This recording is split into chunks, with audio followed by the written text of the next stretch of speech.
result was huge damage in the densely populated Kathmandu Valley in Nepal, leaving rescuers digging desperately with their hands. Damage and aftershocks hindering foreign aid as hospitals are overrun with severe injuries and a lack of resources.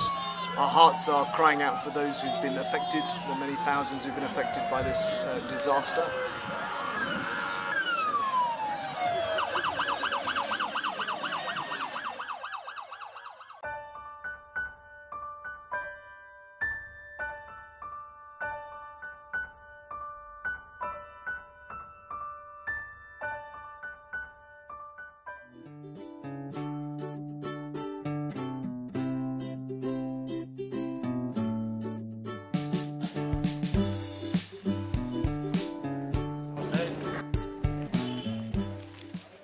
Hello, my name's Lynn Jackson and I work in the communications team at the United Mission to Nepal. This afternoon I'm talking with Peter Lockwood, one of UMN's program managers. So Peter, you've been a bit busy since the 25th of April. Yes, Lynn, it's hard to imagine that it's actually been 7 months since the earthquake. Initially we were focusing on sort of survival with the people affected. Our area of work was in northern Daring, an area where the United Mission to Nepal have been for the last 20 years. This area is actually extremely remote. Some of the villages are 2-3 days walk from a roadhead, and actually after the earthquake access was only by helicopter as a lot of the bridges in the pass had been destroyed. Initially we aimed to provide goods to over 9,000 households, but in the end we reached 12,000. And to put that in context, that's about 66,000 people received UMN's aid packages. That's pretty remarkable. But what do you have in mind for the second phase? Well, the second phase is really now all about reconstruction. The first phase is about survival, the second phase is about building back. And really UMN's program's got 3 main focuses to it.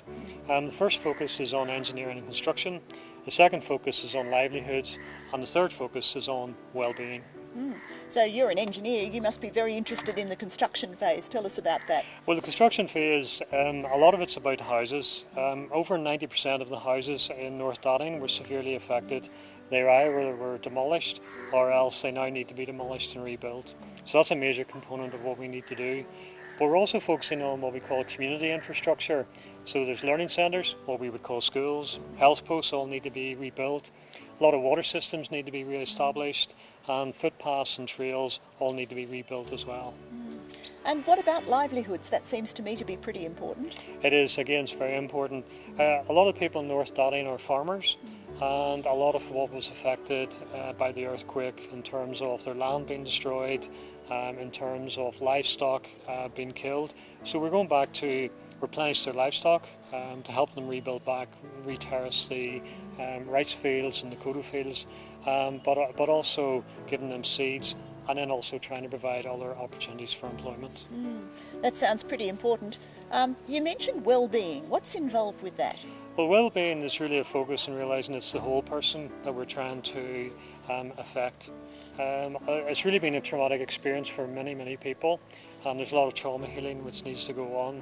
Also, a lot of communities have been displaced, and now they're slowly drifting back, and there's an awful lot of rebuilding to be done. But really for society, we're trying to re-establish these communities to build them back stronger and more resilient.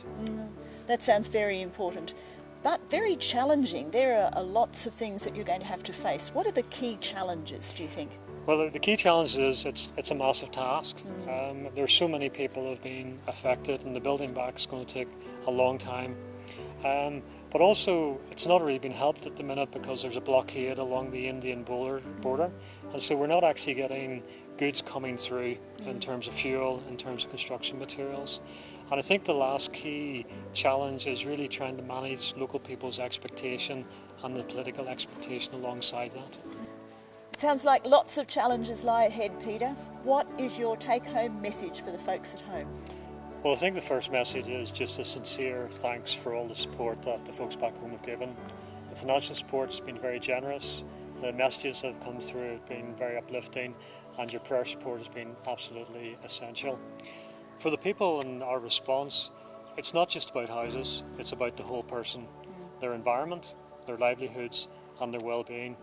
UMN's focus is fullness of life for all, in a transformed Nepali society. Thanks for talking to us this afternoon, Peter. It's been really interesting. Thank you, Lynn.